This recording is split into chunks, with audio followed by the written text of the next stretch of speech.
on the same item, wala na, no? Okay. There's no amendment to that, Mr. Speaker. Yeah.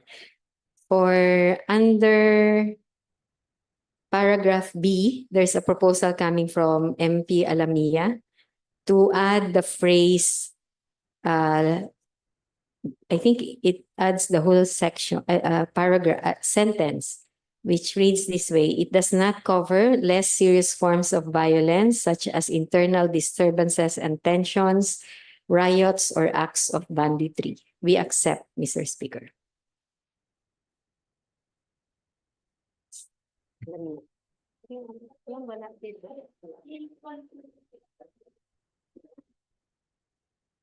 For that armed conflict, I think we have to delete that, as there's no proposed amendment there. The code, yes. Okay. And then on the definition of children, Mr. Speaker, we have two proposals, similar, coming from MPs Ampatuan and Ramos, where they propose to include in the definition the word children, which means any person under 18 years of age or those over but are unable to fully take care of themselves or protect themselves from abuse, neglect, cruelty, exploitation, or discrimination because of a physical or mental disability or condition. We accept, Mr. Speaker. Secretariat, take note. And then there's also a proposal coming from the same members of the Parliament to add the term child abuse so that it reads, paragraph D, child abuse refers to the maltreatment, whether habitual or not, of the child, which includes any of the following: A, psychological, and there's a dash, I think. Or parang naulit yung psychological. So, no, just take out the psychological, psychological and physical abuse, neglect, cruelty, sexual abuse, and emotional maltreatment.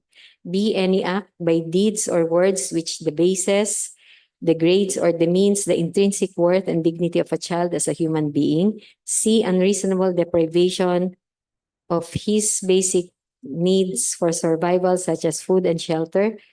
And failure to immediately give medical treatment to an injured child, resulting in serious impairment of his growth and development or his permanent incapacity or death. Mr. Speaker, we accept, but we propose that we put the pronoun she or he, or she or her, after the pronoun his or he. So that is in paragraph C. Deprivation of his/her basic services, basic needs, sorry.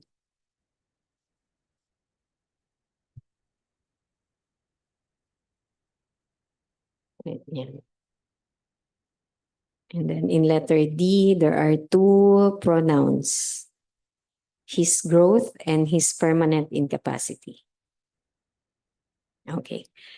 Mr. Speaker, there's a proposal coming from MP. We accept yes, the previous we accept with the modification on the pronoun. Secretariat, accepted with modification. Thank you, Mr. Speaker. We move to the definition of clan war.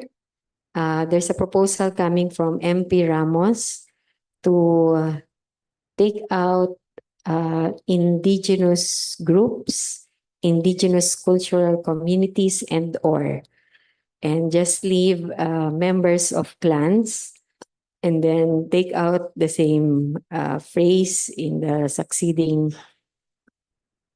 part of the sentence: indigenous groups and cultural community, or we do not accept, Mr. Speaker, because that is already provided in the same original language. So we do not accept, Mr. Speaker. Secretariat, not accepted, take note.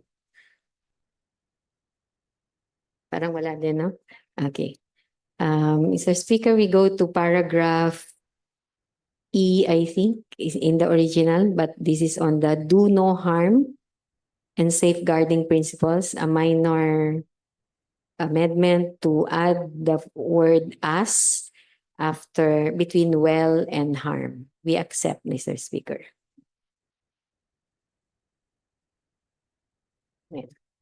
On paragraph Secretariat accepted, take note.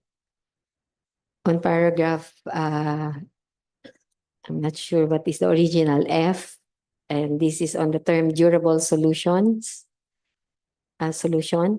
The proposal is to add the phrase or group of persons, and then IDPs. We do not accept, Mr. Speaker. Secretariat, take note. Mr. Speaker, if I may request the Secretariat to search the word group of persons, because that was also used in some parts of the bill. I just want it to be consistent. So Yes. if we delete, then we delete also the other part. But Mr. Speaker, as the good MP mentioned earlier, when we use the acronym, it should refer to the Yes, language that was used I would just agree. before. I agree, but we just followed the content of the bill. If we can search, kasi may nakita pa akong group of persons din. Medyo nag-react din ako din nung makita ko yan. So, ayun. Ayun, letter J. Yes, we can take those out, Mr. Speaker. Yeah, Anyway, just to be consistent with the group of persons may be included in the IDPs because Yeah. it's in plural. Yeah, but just to be consistent about it, I just followed that para maging consistent. So if we take it out, then we'll also take it out there. We Are you ready for- referring here to person and persons? No, Mr. Speaker. So there's internally displaced persons. It's usually IDPs. in plural form. Hmm. And then in some parts, as mentioned by MP Ampatuan, we also say that there are groups of persons, but also displaced. Just to be clear, maybe we can just use one term, Yeah. which is internally displaced persons or IDPs. Yes, I would agree on that, to make it consistent. So, Mr. Speaker, on that matter, we do not accept the inclusion of group of persons. And then there's a proposal to add another term for the definition of terms coming from MP Ramos, which is the term ethnic conflict or ethnic-based conflict. Considering that in the definition itself, it also highlights the fact that the conflict is really not ethnic-based, and it is covered by the other terms like armed conflict or political conflict. We do not accept, Mr. Speaker, so that it will not also confuse people. Secretariat, take note. You do not accept. Yes, Mr. Speaker. Wala na yan. Okay. Reminder lang. And then for letter J, I think we already mentioned earlier that we do not accept the deletion of the aggressive implementation of development projects. So we do not accept. Andun na yung group of persons, can we delete that? Letter J. Second line, yeah. Ano na yun? No. No, I think that can stay because it is not connected to the term IDPs IDPs. anyway. So we can put it there so it can be a person, families, communities, or a group of persons.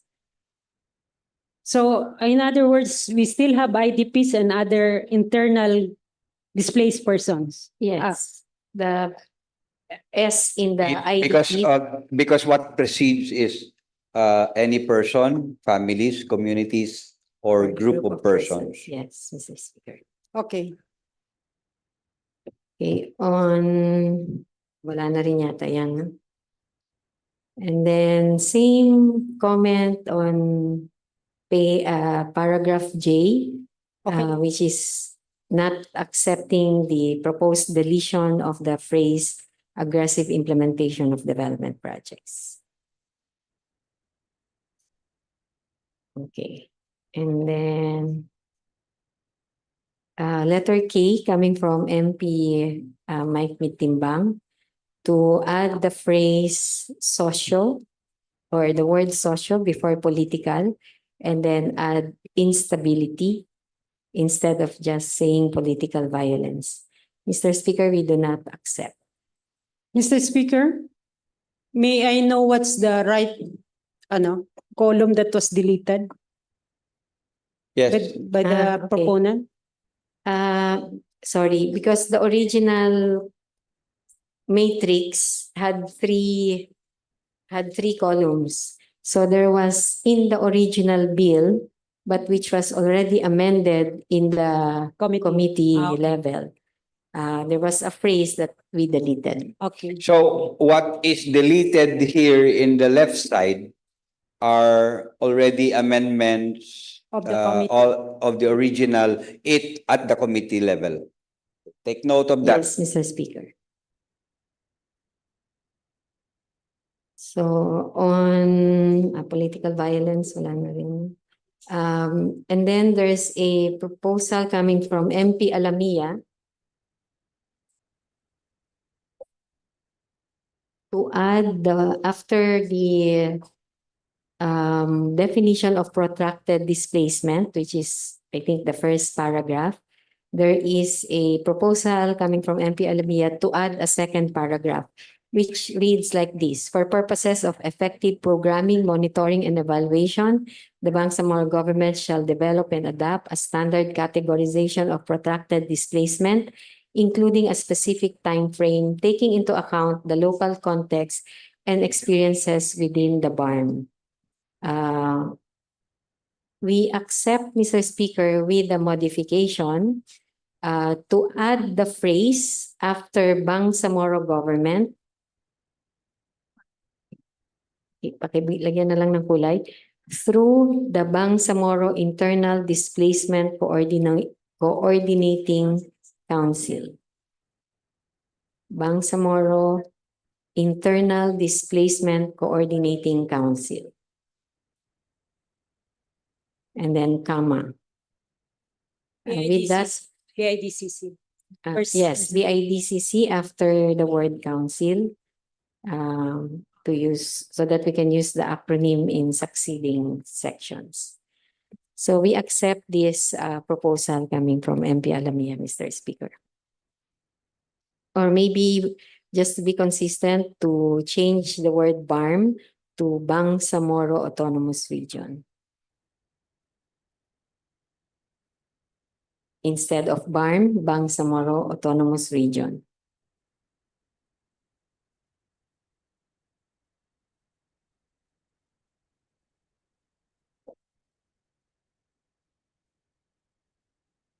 Delete na po yung BARM. Yan.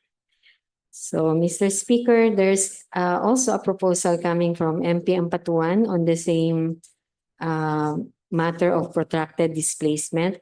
And the proposal is to state that the protracted displacement refers to those where it has spanned at least 1 year and to take out the phrase significant periods of time. But we chose to accept the proposal coming from MP Alamia so that we leave that matter to the BIDCC, considering that there are different situations on displacement that may have to be considered also by the council, which will have a longer time to discuss this more extensively and make a decision thereon. Mr. Speaker. Mr. Speaker. Yes, So what is the may concern? may I know now what is the complete wording when we say protracted displacement? Okay. Because the the definition up there is the mechanism. Yes, so it will be the original, Mr. Speaker. It means to situations of displacement in which tangible progress towards durable solutions is slow or stalled for significant periods of time. So the proposed amendment would come after. Yes, it's After. yes, it's another paragraph Okay. coming from MP Alamia. Okay. So you accept the proposed amendment? Of MP Alamia, Mr. Speaker, but we Secretariat, maintain the take first note, paragraph. the proposed amendment of MP Alamia and this particular provision is accepted with modification. Can we go up? Sorry, up. I'm not sure if we missed one paragraph coming from MP Alamia. Okay, tama. Okay, we can proceed, Mr. Speaker, to section 4, which is on the scope.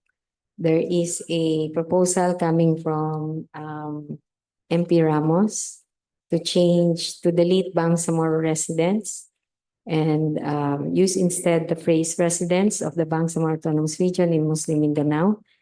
On this matter, Mr. Speaker, we do not accept. Secretariat, they do not accept. Mr. Speaker, Yes.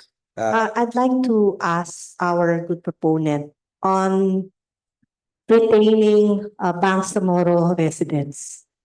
Hindi po ba siya lalabas na discriminatory dahil yung pagko-confer natin ng rights and duties ay para lamang sa Bangsamoro residents at hindi nito sakop ang non-Bangsamoro residents?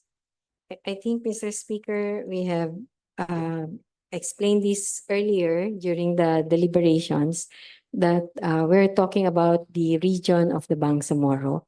And that is clearer even in the other sections, Mr. Speaker, except that we want to be a bit more concise and short when we say Bangsamoro residents. Mr. Speaker, I have reservation on this, Mr. Speaker. Sa tingin ko, dapat ay hindi ito mag-imply na ating vina-violate ang equal protection of law. Baka kasi mag-imply na ito nga pag-confer natin ay para lamang sa Bangsamoro residents, Mr. Speaker. Well, I think equal protection clause as far as the Bangsamoro is concerned applies only to the constituents and residents of the Bangsamoro. Anyway, I think the Bangsamoro government on its own discretion can also extend assistance to non-residents if it is required, but we need not state that here actually. Or maybe it could be included in a general statement, maybe at the later portion of this bill. Actually, Mr. Speaker, we do cover even those who are not residents of the Bangsamoro, but who are displaced and have come here Yes.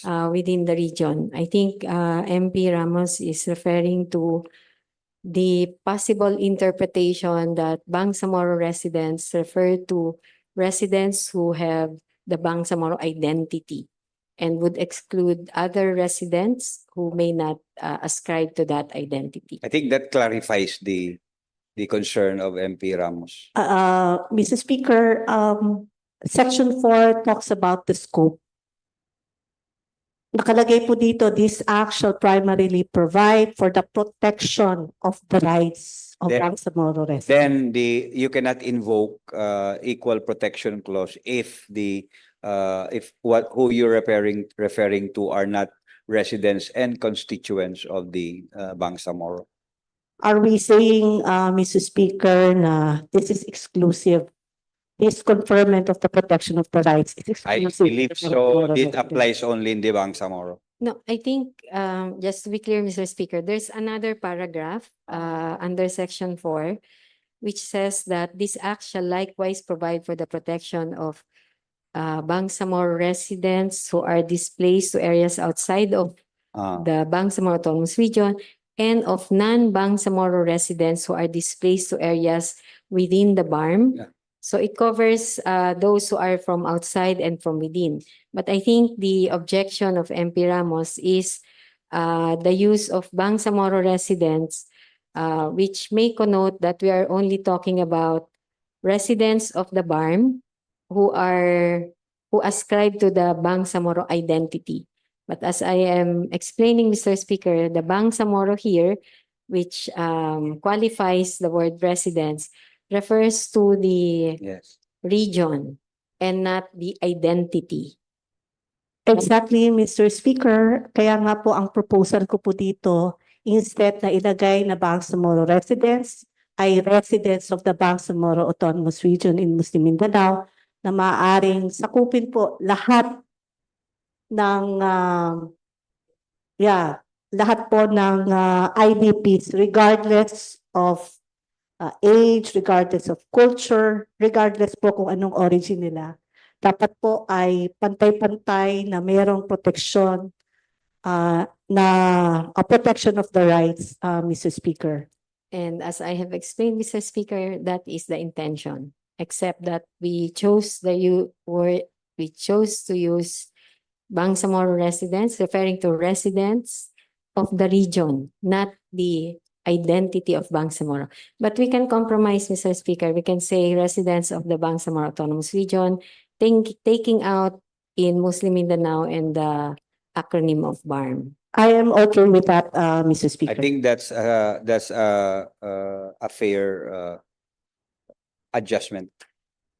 And then there's also a proposal to add the term ethnic-based conflict. But since we did not accept the definition of ethnic-based conflict, we do not accept the inclusion of the same here, Mr. Speaker.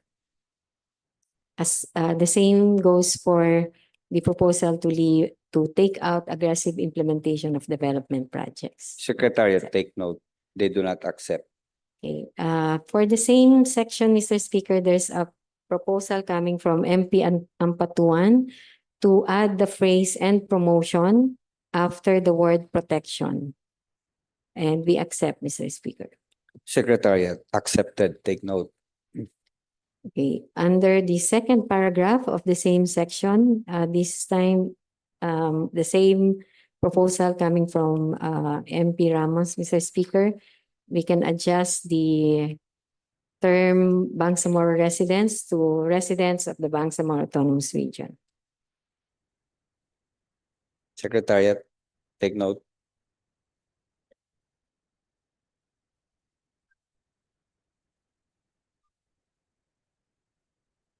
And maybe adjust the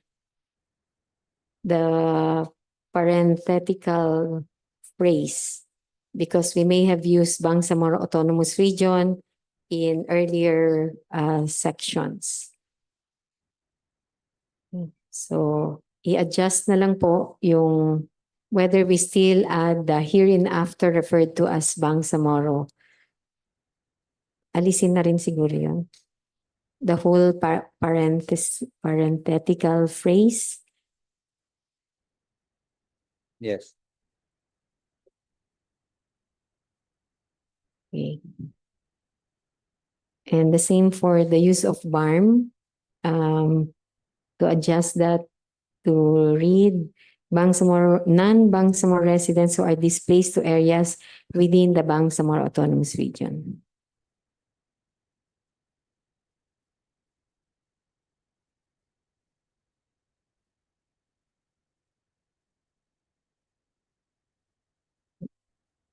For the same paragraph, Mr. Speaker, parang yun na yun, no?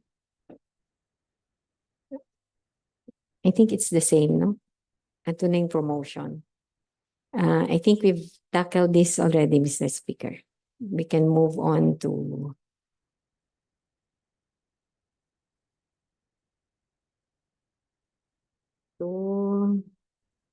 the next paragraph. Um,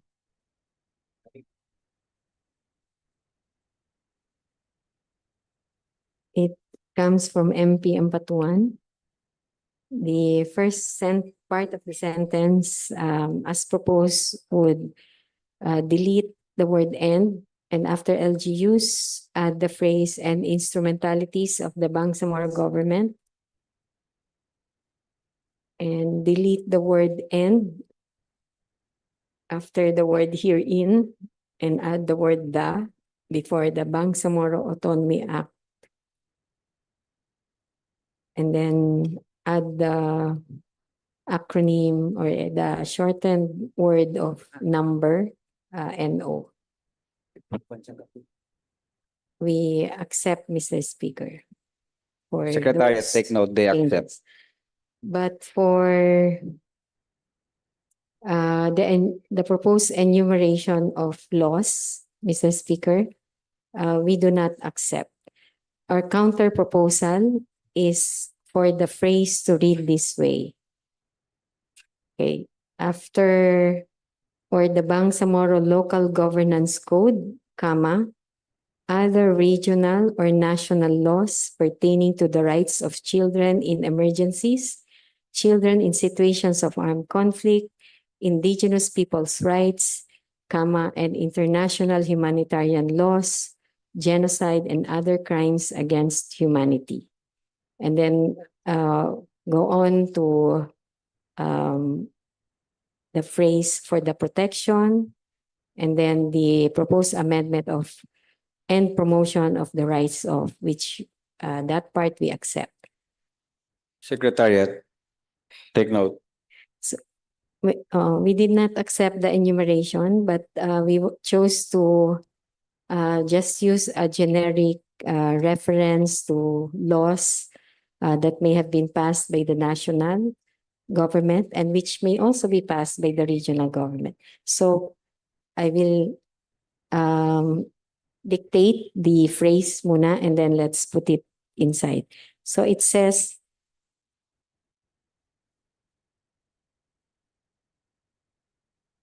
okay, para hindi magulo.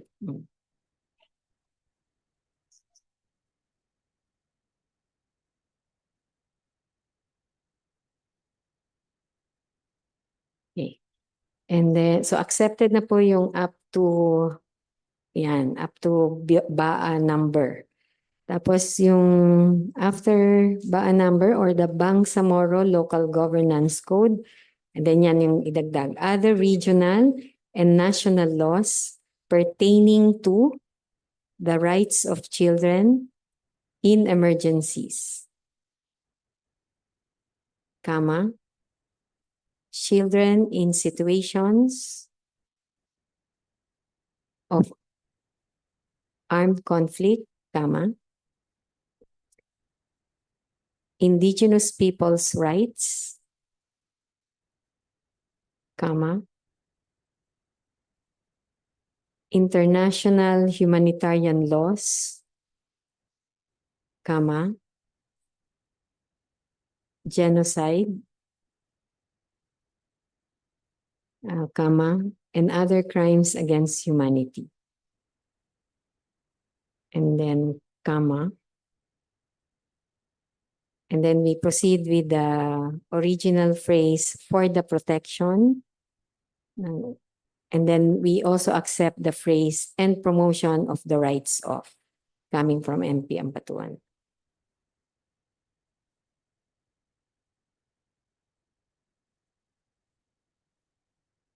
And then proceed as originally. It's accepted with modification. Yes, Mr. Speaker. Secretariat, take note. Okay. As to the next paragraph, Mr. Speaker, on the same section, the proposal is to, from MP Ampatuan, is to change the first, ano ito? To rephrase the whole paragraph, no? So that it reads, to address the risks involved in natural hazards or disasters on the rights of those who are internally displaced, due reference shall be made to the provisions governing climate change and disaster risk reduction and management. And then the new phrase that's proposed to be introduced would be specifically the pertinent provisions of Republic Act 9729, otherwise known as the Climate Change Act of 2009, and Republic Act 10121, otherwise known as the Philippine Disaster Risk Reduction and Management. We do not accept, Mr. Speaker. Secretary, take note. Okay. Because we do not want to make reference to specific laws that may be amended by Congress and will have an indirect amendment to our law. Okay. On Section 5, Mr. Speaker, this is on the protection from displacement and additional measures to prevent displacement. A proposal coming from MP Ampatuan is for the deletion of the phrase prior to making any decision requiring the displacement of persons, and in its stead to put the phrase in cases where displacement is inevitable.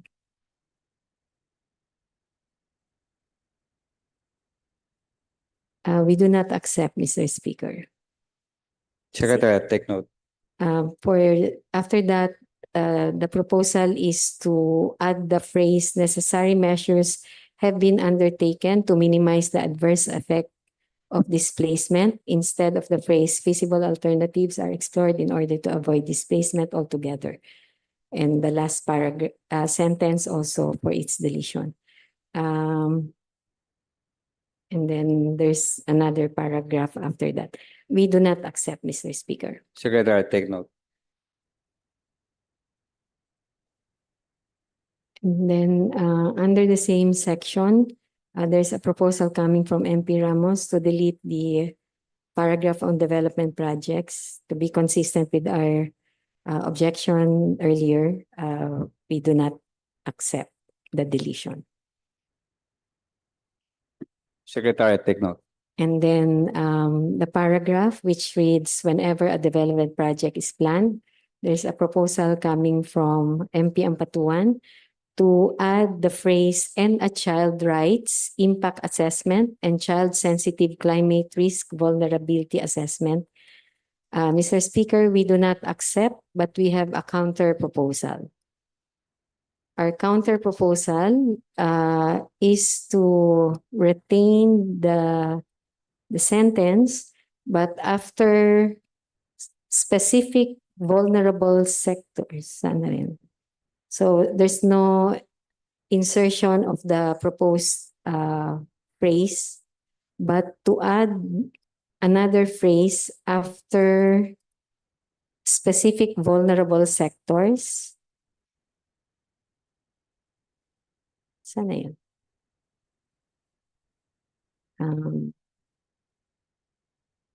Wait, sandali.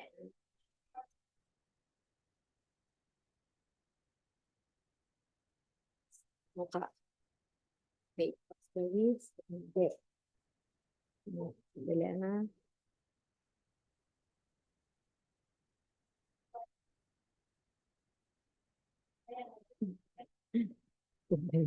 Hindi ko na natin titingnan.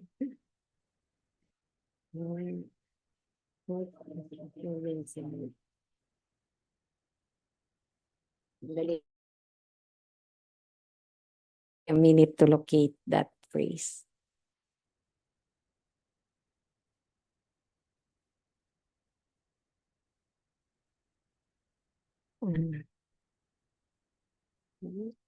It shall be required. Wait lang. It shall be required. Okay. After the word population, affected population, we add the phrase including on specific vulnerable sectors, comma, such as women, children, informal settlers, among others, comma. Informal settlers, comma, among others. That's the proposed compromise, Mr. Speaker.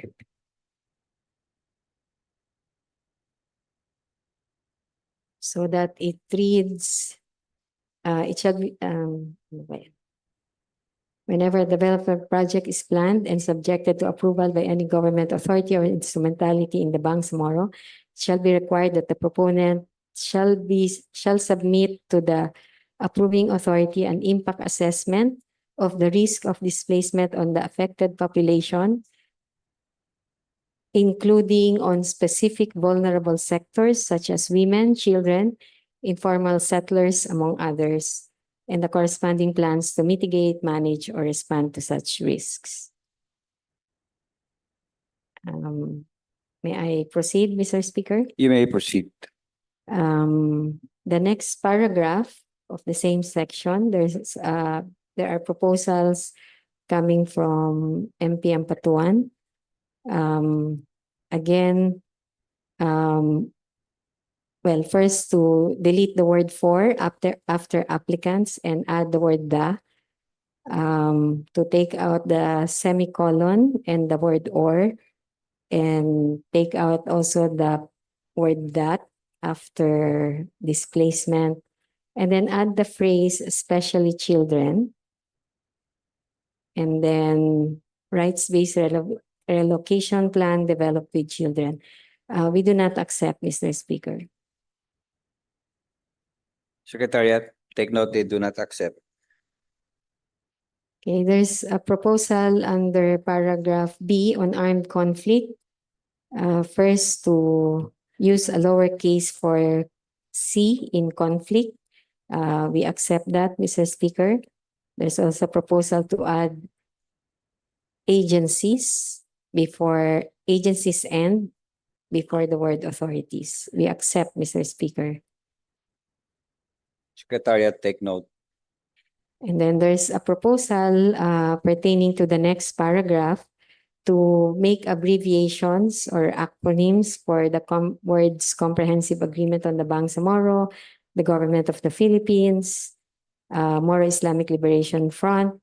Mr. Speaker, we do not accept because these words do not appear anywhere else in the law, and we do not need the acronyms, Mr. Speaker.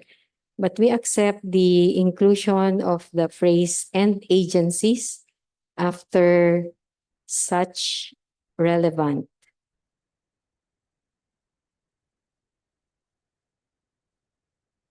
Mr. Speaker, Yes. just on the last part of the paragraph, annex on normalization. Not everyone is familiar with the annex on normalization. So, but we know that it's an annex of normalization of the CAB. But looking at the perspective of outsiders, we do not assume that they know that annex on normalization pertains to the CAB. We will accept the use of CAB and the use of the acronym for CAB, but not for GPH and MILF, Mr. Okay. Speaker.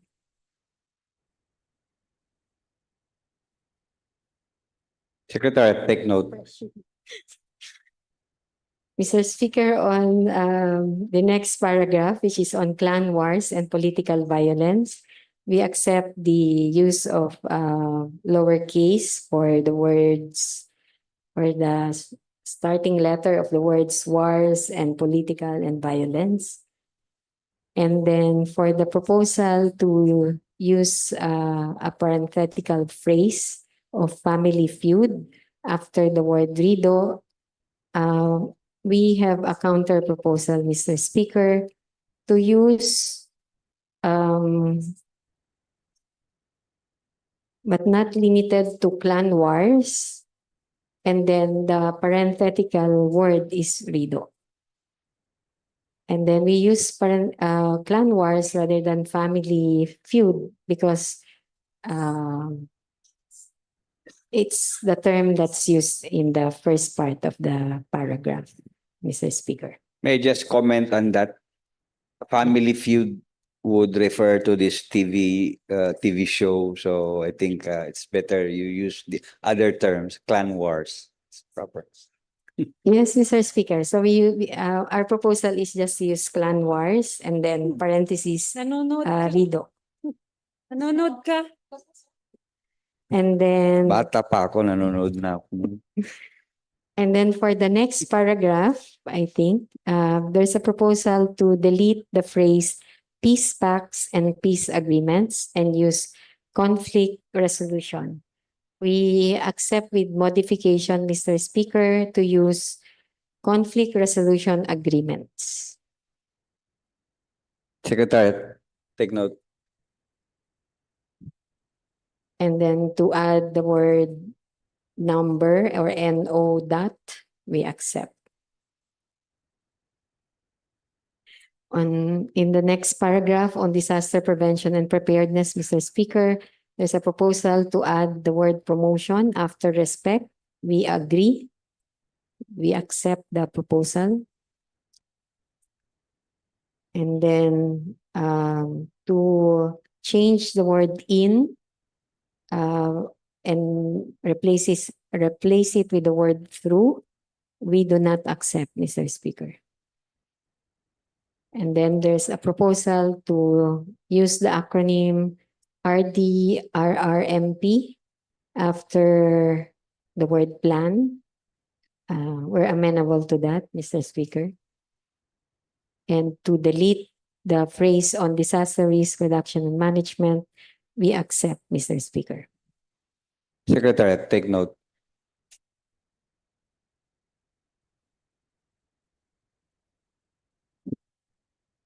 Mr. Speaker, for section 6, there's a proposal coming from MP Ramos to insert the word age after color. Mr. Speaker, we do not accept because the word age appears elsewhere in the same section.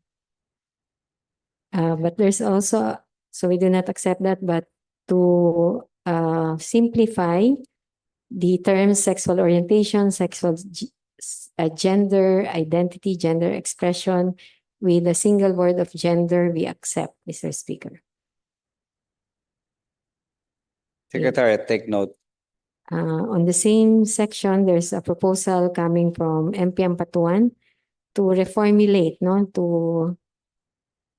and also to juxtapose or put in clusters similar terms, but we believe that these are also standalone, and therefore we do not accept the proposal, Mr. Speaker. We stand by the direct enumeration of the different criteria for discrimination. Secretary, take note.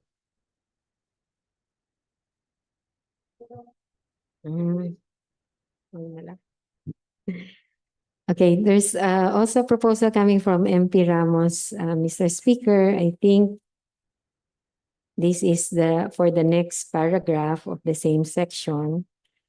To add the paragraph, furthermore, all interventions by the Bangsamoro government shall protect and assist IDPs, shall align with the principles and objectives of Sharia. We do not accept, Mr. Speaker.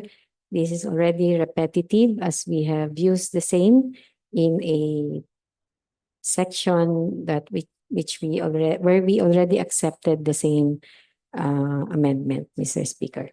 Secretary, take note.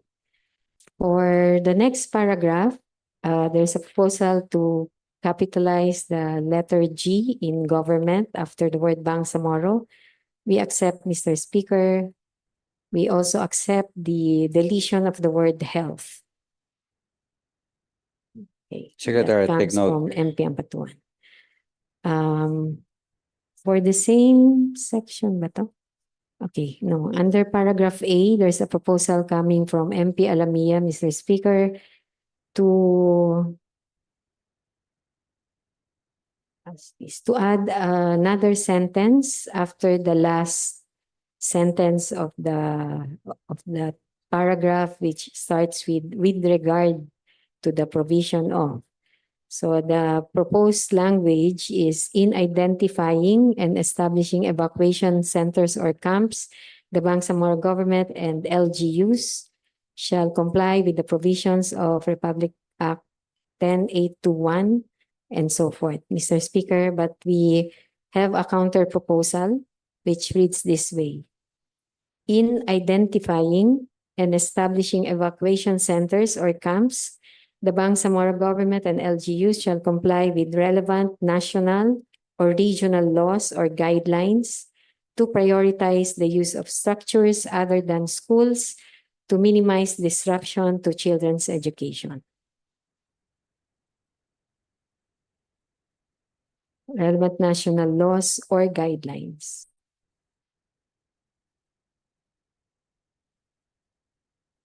So accepted with modification, Mr. Speaker. Secretariat, take note, they accept with modification. May I ask the ladies that we will stop at 5 o'clock Okay. so that we will only suspend the period of amendment and continue tomorrow as early as possible at 1 o'clock or 1:30 in the afternoon. Yes, Mr. Meron pa, Speaker. there's still 5 Yes. minutes. Yes, Mr. Speaker. So we move to the first paragraph of first ba yun? Yes, the same paragraph which is still on the provision of basic necessities where there's an enumeration. So coming from MP Ramos, Mr. Speaker, there's the proposal to add the word "and adequate" after essential, and the phrase nutritional support after food. Mr. Speaker, in essence, we accept this, but there's another formulation of that item which we also accept, which we will accept in the next part of this discussion. So we accept yung "and adequate", pero yung nutritional support po, we will use the proposal of MP Ampatuan, which is essential and adequate nutritious food rather than separate nutritional support.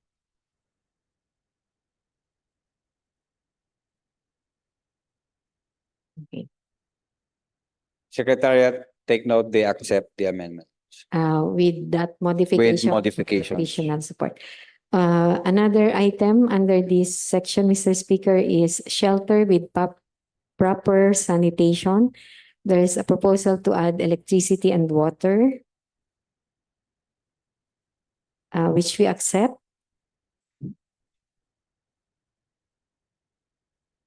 And then there's a proposal to add "and provision of culturally sensitive and safe spaces for women and girls." We have a proposal to modify this to say that to include after safe spaces and after the word "for", we just add the word "children, comma, and women and girls." Because in the succeeding section, there is also a children-friendly space provision. Okay.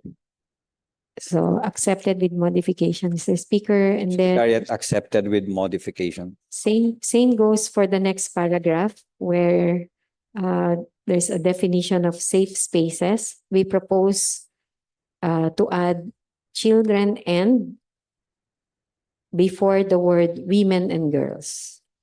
Secretariat accepted with modification.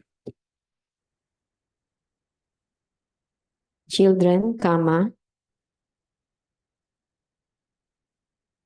comma before "and". Yan. And then for the next item in the enumeration, Regarding clothing and essential non-food items, we accept the proposal to add the phrase including dignity kits for women and girls.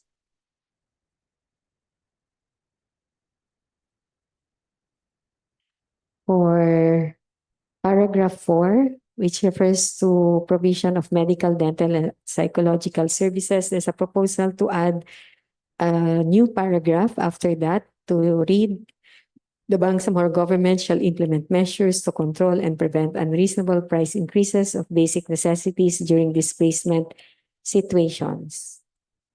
The proposal, we have a counter proposal, Mr. Speaker, so we accept this with modification, just to add the phrase and the concerned local government after the word Bangsamoro government. So, and the concerned local government. And then there's a proposal to add another paragraph which reads, mechanisms shall be established to ensure that stores offering agricultural products, essential goods, medicines, and other necessities are readily available, accessible, and affordable within or in close proximity to IDP shelters. We accept, Mr. Speaker.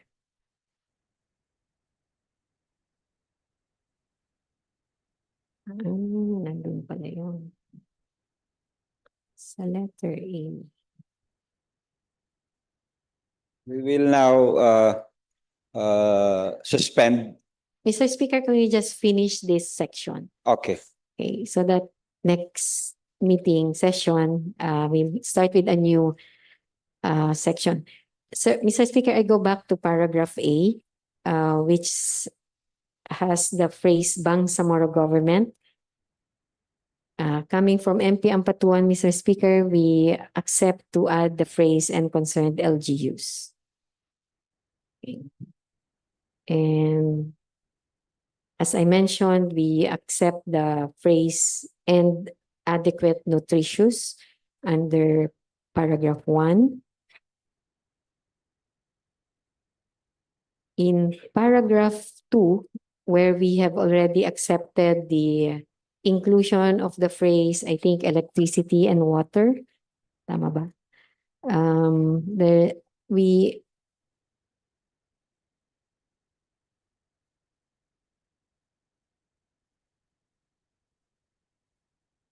Mr. Speaker, this is a bit complicated because we have to merge the proposals coming from MP Ampatuan and MP Ramos. Maybe this is a good time to suspend, Mr. Speaker. I will just present the consolidated accepted version the next time, Mr. Speaker. If you agree on that, that would be better and that would hasten the process. To the proponent, Mr. Speaker, because I think material yung proposal, and it's up to the proponent how to reconcile Yes, the two. I'm just talking about that specific provision, yun lang, Mr. yun lang. Speaker. But for others, I think it's also important to place these things on record. Yeah. So we go really line Yun No, lang yung point. proposal per proposal, except Yes. that part on shelter with proper sanitation. There are Yeah. several parts of it that are being proposed coming from 2 MPs, and I will just submit the Counter. Uh, Consolidated. the consolidated accepted amendments, Mr. Okay. Speaker. See, tomorrow. Yung ano ko, yung Hey, session is suspended until 1 o'clock tomorrow. Please come on time.